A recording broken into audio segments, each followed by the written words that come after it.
Let us ask a cross-section of Negroes how segregation affects their lives.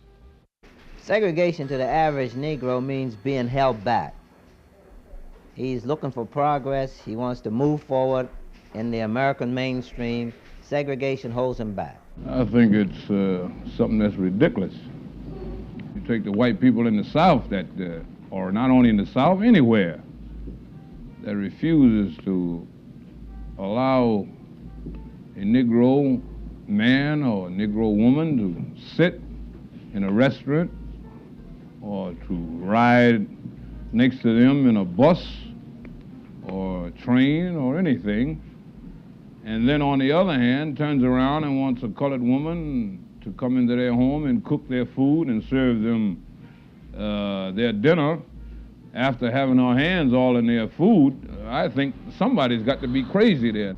Up to this present time, it hasn't affected me at all. As far as my work and my social activities, up until this present time, I can say it hasn't affected me. In order to understand how any Negro feels under segregation, you have to realize that from the time of infancy, he has it pounded into him that he's not as good as other people. There are things he cannot do. Don't do this, you can't do this, you can't do the other. It builds into a man a feeling of inferiority, a feeling of frustration, a feeling of resentment. So much bitterness built up in a person and resentment when you know that you're being segregated against simply because you're black and there's nothing that you can do about it. There is something we're trying to do about it, but...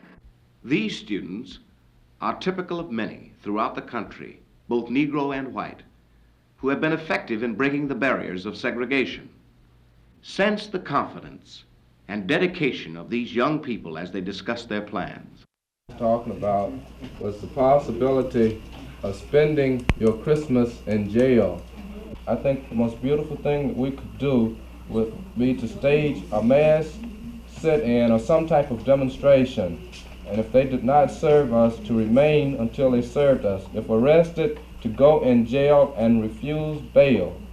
That's what I think will have a much larger impact than just mere arrest. And I'd like to hear your comments on it and see exactly what you think and how you feel about it. Tommy? We've been getting public sympathy, but not enough by just going in and coming out. And if we decide to spend Christmas in jail, then I'll go. That's all. How many people would actually feel committed enough right now that if it came to this, they would spend their time in jail over the Christmas holidays? Through the years, Negroes have always protested against segregation. But what you see here is an example of a new spirit.